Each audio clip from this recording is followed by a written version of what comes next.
What is moral relativism? Well, it is not a form of relativism that has this going for it, that it's moral. Rather, that adjective moral is there to distinguish moral relativism from epistemological relativism. Epistemological relativism is dealing with the question of truth. Is there such a thing as truth? And the epistemological relativist says, no, there's my truth and there's your truth and there's no true truth. Well, the moral relativist does the same thing when it comes to issues of morals. They say, well, everybody has their own set of morals, and no one has the right set of morals. There is no right set of morals. Everybody just has their own, and no set of morals is better than any other set of morals.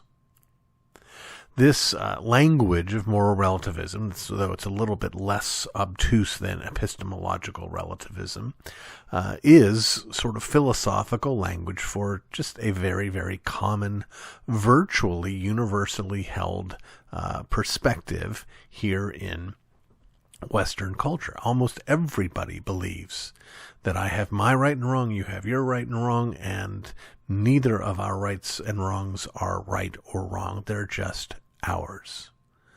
This is what I run into all the time when I teach ethics at the local community college. The trouble is, of course, that it doesn't hold up. It doesn't hold up for a moment, and no one who affirms this ideology actually believes this ideology. In fact, just like with epistemological relativism, the way to refute it is it true that there's no such thing as truth?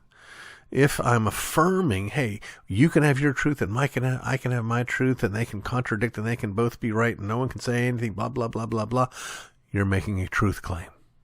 Not a truth claim for you, but an absolute truth claim.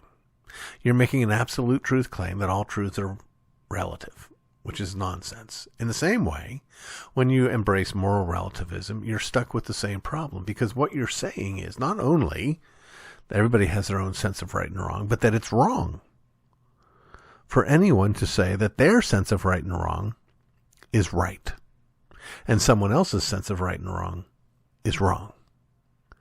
You can't judge me, they say, because there's no standard that I'm accountable to. Well, if there's no standard that we're accountable to, then by what standard can you tell me that I can't judge you? By what standard can you say it's wrong to judge someone else's sense of right and wrong? Now, in addition to that, of course, it doesn't take but 5 seconds for the moral relativist to find a whole other list of rights and wrongs that they don't believe are relative.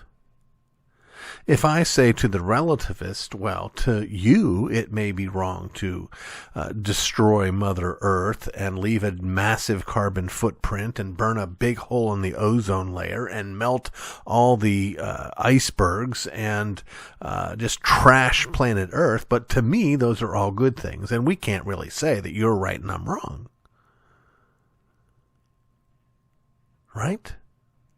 One of the great ironies is that the most vehement, close-minded, pharisaical people on the planet are the moral relativists. How dare you? Right? Think about Greta. Angry Greta. How dare you? How dare she say, how dare I? Unless she has some objective moral standard that I'm somehow falling short of, that I have a duty to submit to. And where in Greta's worldview does this duty come from?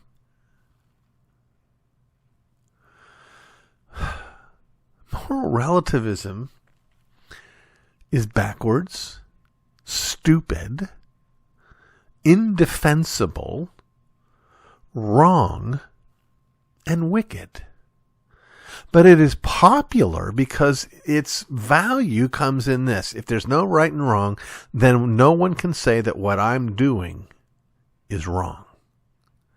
It's one way for me to deal with my guilt. But all of a sudden when someone wrongs me, Well, now we're talking about objective standards because that just ain't right.